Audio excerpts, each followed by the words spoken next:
Hello and welcome to another Drive-In Double Feature podcast. I'm Ryan, I'm Nathan. and this is the podcast where we talk about two movies a week every Tuesday and Thursday. But before I get into anything, we got a Patreon over at patreon.com/Drive-In Double Feature podcast.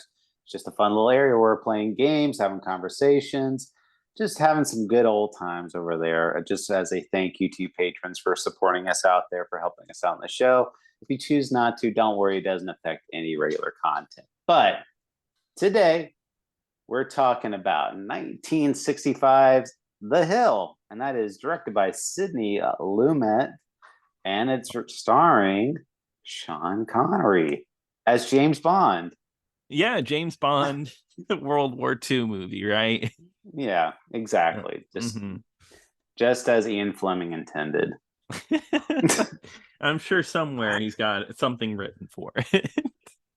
But no, it is a prison war movie where it is set during World War II at a British prison camp, and it's basically about all these other soldiers that have either gone AWOL, done some type of horrible crime, and that's where they're keeping all their very troubled soldiers in there. And Sean Connery is one of the newest inmates, and there is a group of other inmates that he is a part of, and they're trying to coexist in this very harsh environment. I don't even know where to go from here, but yeah, I mean, it's one of the classic prison camp movies. Like this is like war movies are like a subgenre. They can be, but then it's a subgenre of like movies like Bridge Over River Kwai and stuff like that. Except this one isn't like prisoner of war. These are people that have what is there an official term for this where they've like committed crimes to the military, like sneaking alcohol in, maybe disobeying orders, and they actually have to go to prison with their own people looking after them? Yeah, I'm not sure of the official. It's just it's just a military prison. Yeah, It's just I mean, I don't know if there's any official special term, term. but they are prisoners basically, but they're still employed by the British military. Mm-hmm. So they they all vary in different amounts of crime. One guy is caught drinking on the job, so they throw him in jail. There's another one that is kind of like a real petty thief and steals all this other stuff. And Sean Connery's character is he refused. He did the Kirk Douglas crime from Paths of Glory, where his commanding officer demanded that he go into a suicide mission, and he opted out of it. And because he did not follow orders, they put him in prison. Yeah, and I guess for that reason, the people at the prison camp just really don't like him from the get-go. Yeah, well, and he's one of those guys too, where Sean Connery in this one. He is a very honorable man. He does not put up with a whole lot of dishonesty or anybody that tries to play like a hard ass or whatever. He definitely challenges a lot of that authority. And kind of how this movie starts is that there's this camp is being run by the sergeant major that's like this very strict commanding officer. He just runs everything like a dictator pretty much. And there's a new sergeant there, named Williams, who is there to kind of prove himself. And he's like, "Oh, I'll break these guys' spirits." And he does a lot of really harsh exercises and things to kind of break these people's spirits. Yeah, and that's where the hill comes into play, the title of the movie. There's like a giant hill made of sand in like the middle of this camp, and they make prisoners run up and down it. And I never really ran up and down a hill of sand, but watching this movie, it looks like absolute torture in the hot sun. So I think they conveyed that really well. Yeah, so that's the thing I didn't say, was that this camp is not in Europe. It's in the Libyan desert. Yeah. So it is very, very hot. And even at the time of the production, Sidney Lumet and others just they've all commented about how harsh the temperatures were during this time. Like there are some days where it would get as high as 114 degrees Fahrenheit, which is very crazy to think. And they just said no matter how much water they would bring in to keep people hydrated, it was never enough, and people were still getting sick. And Yeah. heat exhaustion was very prevalent on the set. Yeah, and I get that. It looks like an extremely hot movie, but it's one of those movies where like you have such a great director behind it that it's like it's worth doing. I'm going to pursue it because Sidney Lumet is one of the great directors in my opinion. I was really excited to watch this movie from the get-go. He's one of my favorites. I mean, there's a lot of his movies that he's done where I've been a huge fan of his. I mean, Mm-hmm. Dog Day Afternoon is one of my favorite movies of all time, and Mm-hmm. I I was really looking forward to watching this one. What I You really you didn't mention 12 Angry Men. Come on. Come oh on. yeah, the greatest movie ever made. It is a great movie. It is But great. Um, no, what I do like about this movie a lot is that just the very harsh realism that's in this movie, where yeah. there's some like really impressive shots in this movie where I was just like, man, they were doing that back then, type of thing. Like, Yeah. No, that's how I felt about this one. This seems very boundary pushing for 1965 as far as like realism goes. The cinematography in this one, done by Oswald Morris, is like insanely good. It's kind of modern feeling. It feels a little more modern than the 60s. It's a lot of close-ups. It's right in their faces. A lot of shots from overhead. It's very tense, and it's all done in black and white too. And I think it looks amazing all around. Like just the cinematography work is insane in this one. yeah, and just the close quarters of it, like of this movie, it really does kind of immerse you in this environment to Mm. where you feel like you're in this prison. And I'm not gonna lie, like the first couple of minutes it was a little slow, and Yeah. I was thinking, I was like, this movie's hoping it picks up, but it definitely does. And I was Yeah. once you start getting into like them doing it, because there's one event here that kind of kicks things ahead where Williams pushes one of the soldiers to his limit. I think it was Stevens, Yeah. and Stevens. Yeah. yeah, it was a very small, frail man who he snuck. His original crime was that he was trying to sneak out to go see his wife because he missed her, Yeah. and but they Williams like kind of had it out for him because he was so weak. And even when he was in the doctor, they're like, he's not fit for this type of stuff, type of thing, but maybe just keep an eye on him, type of thing. And uh because of that, he kind of runs him up and down the hill, makes him put on a gas mask, limits his breathing so he can barely breathe when he's running up and down this hill. And Yeah. because of that, he dies from heat exhaustion. Yeah, and it gets covered up. Yeah, that's kind of what my feeling too is like. The movie was a really slow burn, but it's one of those movies where I think it's slow burn for a reason, and then when you finally hit that plot point that gets everything going, you're invested in it in a way. It worked really well for me. I thought it was very effective. It really gets you into that mindset, the prisoner mindset. It definitely seemed like torture for everybody involved. Oh yeah, I mean, it really does feel like you're in that prison because there's a lot of really tight shots, like you said, like close-ups, so it feels like Hmm. you're very claustrophobic.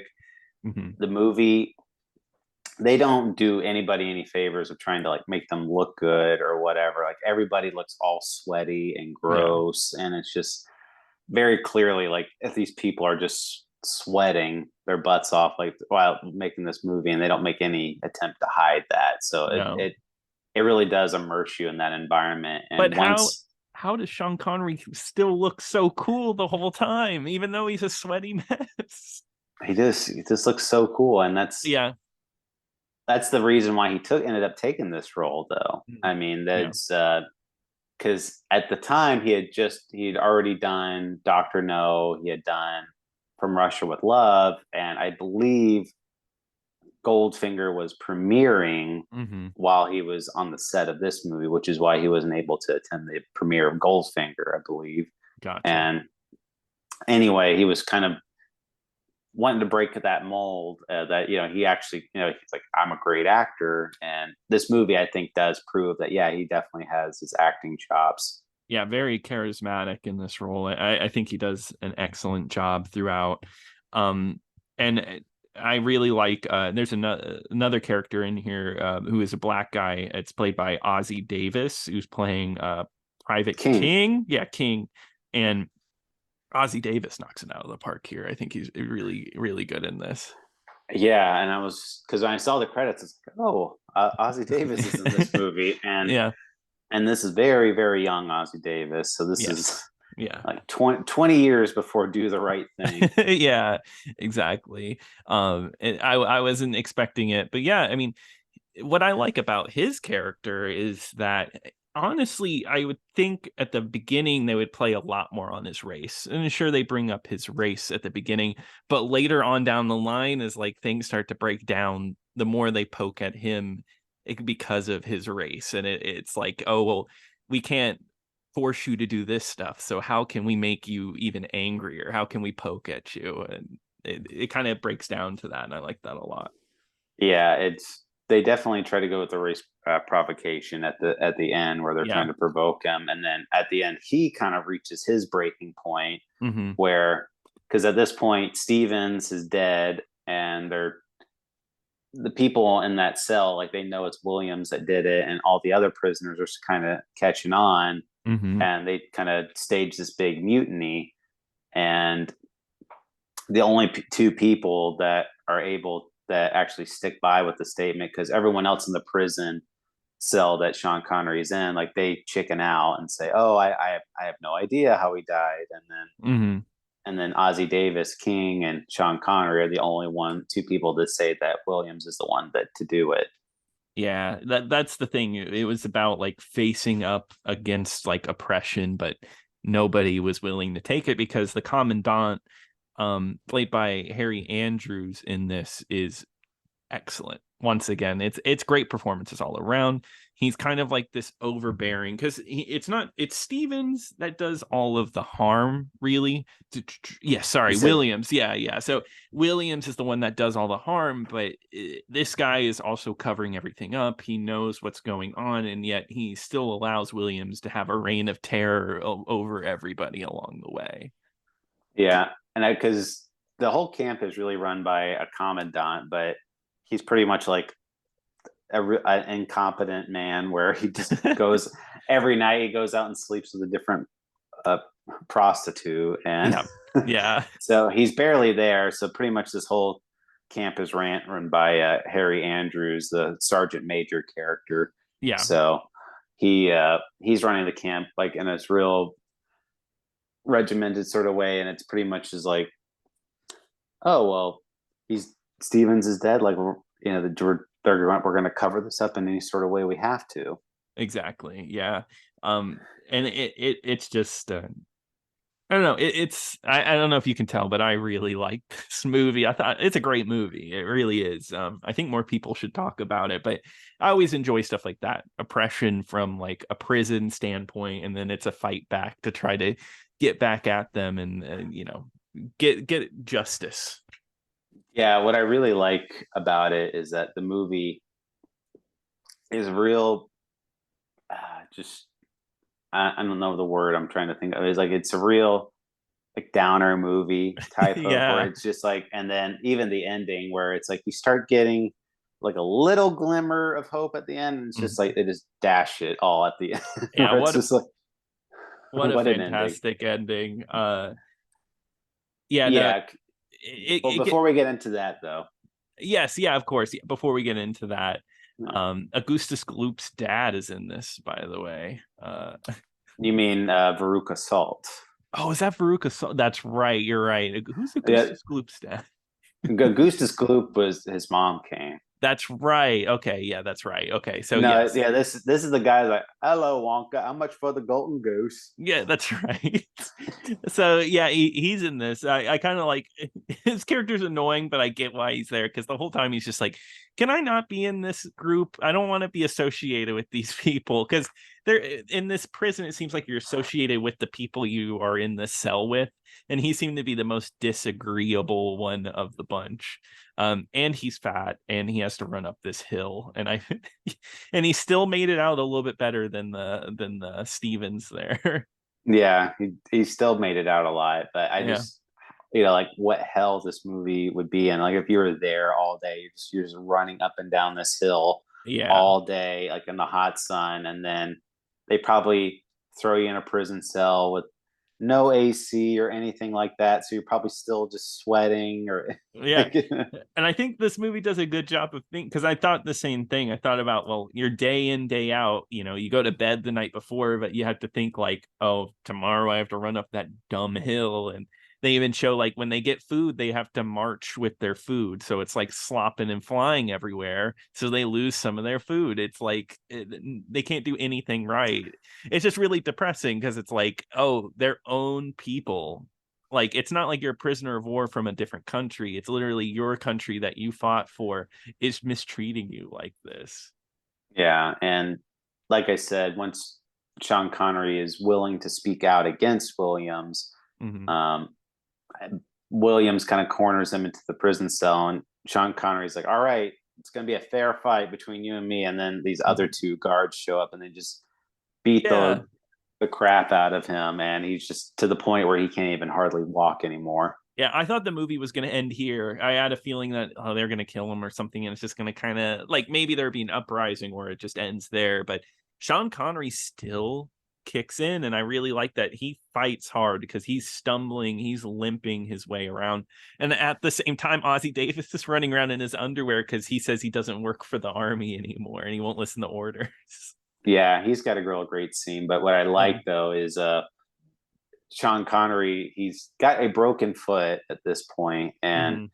can't even walk, and just these these people are so heartless. Like the Williams and the sergeant major are both just like, "Come on, Roberts, get up and march out. Let's go. Let's just Uh-huh. like they're still making him march." And like even the doctor at the camp is like, he needs to go to a hospital right away. He's like his leg is broken. Yeah, he can't even stand up because there's a really good scene with him yelling and at his superior, and he's like, these are the rules, this is the rule book, this is what you've broken, but these rules are stupid, like kind of fighting about what the military Yeah, rules.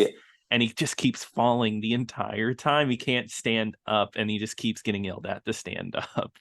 yeah, it's a really hard scene to watch because it's just he's like, because like he's in the right, and it's like man, this guy cannot catch a break whatsoever, and it's just like these Mm-hmm. people are so cruel and heartless. And there is one sergeant named Harris who is Yeah. like the sympathetic one, who's actually like, okay, like these guys are hurt, and like like Yeah. we need to actually treat them. And then the doctor, like I said too, is the other one who's just like okay, like we need to kind of put a stop to this. And Mm-hmm. it gets to a point where they he's so injured, like I said, he needs to send him to the hospital, but Williams and the sergeant major are refusing to do that because they Mm-hmm. know if that happens, and it's going to lead to some type of inquiry about it. Exactly. And that's like kind of the big ending, like the big standoff at the end of the movie, is they're just trying because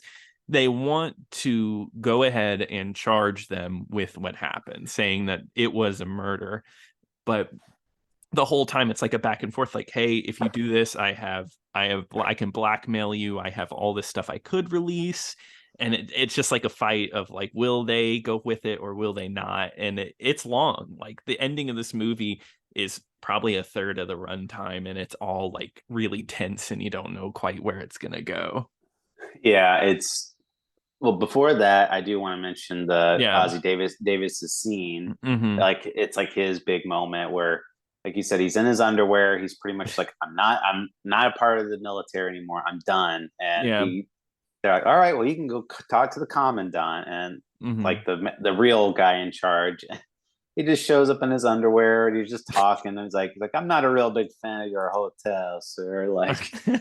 and he's like stealing the commandant's cigars and just like, Yeah. and the commandant's like, get this lunatic out of here.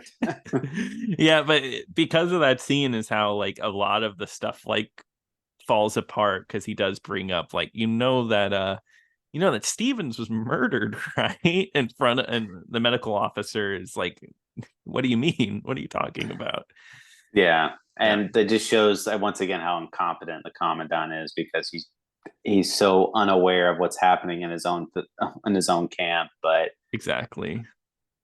But like you said, towards the end of the movie, when they had the standoff, so it's kind of like the two officers of Harris and the medical officer are like, because the medical officer is like, I outrank you, like this is my, like I'm the Mhm. one in charge here, and Sergeant Major's like, well, what if I just tell them, you are the one that let Stevens die because Mhm. Stevens came in and you said he was perfectly fine, like, and Yeah. Um, now but he builds like a whole case up against him, and it's kind of got to the point where they finally feel like they have enough people sticking up for them, or the right people sticking up for them, where they mhm. feel like they can build a case against Williams and the sergeant major. Yeah. Yeah. And they finally convince it. You think it's a happy ending. It's like, yes, we did it. We won. We got a case built. But but it doesn't end quite so happy. No, it Yeah. doesn't. It's a very downer ending. It's because Yeah. the other two prisoners that are in the cell, so King and the other one, I can't remember his name, but the taller one of the group, but Yes, yeah. uh, they're all the three of them, and Roberts are in the cell with Williams because Williams got locked in the cell, and they're like, "All right, here's our opportunity," and they just start beating Williams to death, and Hmm. then Sean Connery is just like pleading with them, like, "Stop, stop! Like you're Yeah. ruining everything." I think he says like we won. We could do it. We won. And he's just like yelling and it ends with a the end. Like, yep, this is this is where it Yeah, ends. It's like, oh my God. We were because since Williams is beaten up now whatever case they had is going to be thrown out the window because they've yeah, attacked a guard. exactly. So it's just a downer note, but a good one. It was one of those ones where I was like, wow, that's a really effective ending. It'll stick with you. Yeah, that one I felt was justified. It wasn't like a big like twist or whatever. It was kind of going for like that same tone where it was just Mhm. very much being like, okay, this is hell, and it's like this is still hell. Like at the end of the movie. Exactly. There's no So, rainbow. It's prison. yeah, so I also really enjoyed this movie a lot. It's Mhm. and the uh, the screenplay for this movie was written by Ray Rigby, and it actually won Best Screenplay at Cannes that year. Yeah, didn't it premiere there as well? It did. Yeah. It shows. I mean, it's a very strong screenplay. I feel like Yeah. it, it's it's very much a very heavily acted movie. There's also no score in this movie whatsoever. No No. music, not even in the opening or in credits. It's just it's a very quiet movie and a lot of stuff going on. And I think Sean Connery gives a great performance. I think the whole cast around, like, there's no really weak performances in this movie. No, it's kind of one of those all-star movies that I guess it didn't do well at the box office. It didn't like win too many awards other than the Cannes award as well. And I don't hear a lot of people talking about this. Of course, Lumet gets a lot of talk because he made Network and Dog Day Afternoon and 12 Angry Men, tons of great movies. But I think this is a great part of his catalog, and it's just a really tense, interesting movie, especially for the time. I felt like I was 1965. I was like, wow, they weren't really making war movies quite like this, not as dour at least.